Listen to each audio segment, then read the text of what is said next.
ओम नमो भगवते वासुदेवाय नमो नमः। जय श्री कृष्णा। मित्रों, इस वर्ष सितंबर में 2 या 3 कब रखा जाएगा परिवर्तनी एकादशी का व्रत? इस दिन पूजा की विधि क्या होगी और अगले दिन द्वादशी तिथि में व्रत का पारण कब किया जाएगा?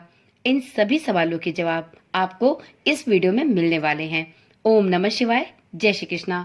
आप सभी का सनातन धर्मसार चैनल पर बहुत बहुत स्वागत है। मित्रों, भाद्रपद मास के शुक्ल पक्ष की 11वीं तिथि पर परिवर्तनी एकादशी का व्रत रखा जाता है। मान्यता है कि इस दिन भगवान विष्णु योग निद्रा में रहते हुए करवट बदलते हैं, इसलिए इसे परिवर्तनी एकादशी के नाम से जाना जाता है। भाद्रपद मास के शुक्ल पक्ष की 11वीं तिथि पर परिवर्तनी एकादशी का व्रत रखा जाता है। कुछ स्थानों पर इस व्रत को पद्मा एवं जल झूलनी एकादशी के नाम से भी पुकारा जाता है। यह दिन भगवान विष्णु की पूजा और उनकी असीम कृपा पाने का सबसे सुनहरा अवसर है। इस तिथि पर किए गए पुण्य कार्यों से साधक को जाने अनजाने में किए गए पापों से मुक्ति मिलती है और व्यापार में मनचाहे परिणामों की प्राप्ति होती है। धार्मिक मान्यताओं के अनुसार परिवर्तनी एकादशी पर छाता, दही, जूते और जल से भरा कलश दान करने का बहुत ही महत्व माना गया है। इसके प्रभाव से व्यक्ति को मोक्ष की प्राप्ति, विवाह बाधाओं से मुक्ति, आर्थिक समृद्धि प्राप्त होती है। तो चलिए वीडियो में आगे जानते हैं कि इस वर्ष यह शुभ व्रत कब रखा जाएगा। मित्रों, प्रत्येक वर्ष भाद्रपद मास के शुक्ल पक्ष की एकादशी तिथि पर परिवर्तनी एकादशी का उपवास किया जाता है। इस वर्ष 3 सितंबर को सुबह 4:53 पर एकादशी तिथि का प्रारंभ होगा और इस तिथि का समापन 4 सितंबर को सुबह 4:21 पर है।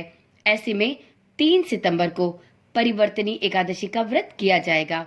इस दिन पूजा के लिए सबसे शुभ मुहूर्त सुबह 7:35 से लेकर सुबह के 9:10 तक रहने वाला है। आप इस अवधि में श्री हरि विष्णु की उपासना संपूर्ण विधि विधान के साथ करें। वीडियो में अब जानते हैं कि इस व्रत को करने वाले सभी साधकों को द्वादशी तिथि में अपने व्रत का पारण कब करना होगा। तो देखिए मित्रों, पंचांग के अनुसार 3 सितंबर को परिवर्तनी एकादशी का व्रत किया जाएगा। ऐसे में 4 सितंबर को दोपहर 1:46 से लेकर दोपहर के 4:07 तक व्रत का पारण किया जा सकेगा, क्योंकि एकादशी व्रत का पारण द्वादशी तिथि में हरिवासर की समाप्ति के बाद किया जाता है।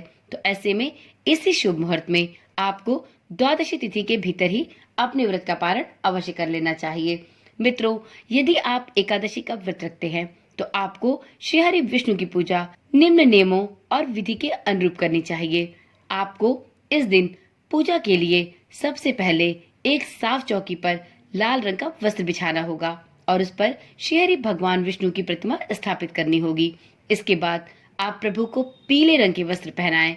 अब आप श्री हरि विष्णु को पीले फूल, पीले फल और चंदन लगाएं। इसके बाद विष्णु जी को तुलसी दल और मिठाई का भोग लगाएं।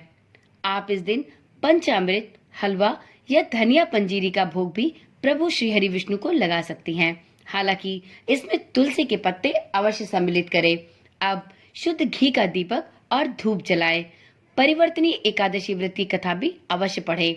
भगवान विष्णु की चालीसा पढ़ें और अंत में सुख समृद्धि की कामना करते हुए श्री हरि विष्णु के मंत्रों का जाप करें।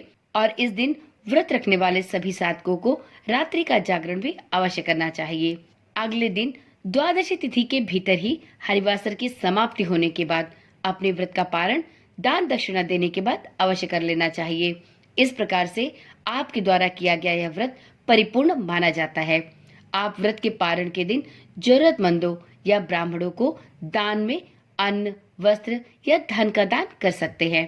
तो चलिए मित्रों, आज की वीडियो यहीं पर समाप्त करते हैं। मिलते हैं अगली वीडियो के साथ। तब तक के लिए ओम नमः शिवाय। जय श्री कृष्णा। राधे राधे।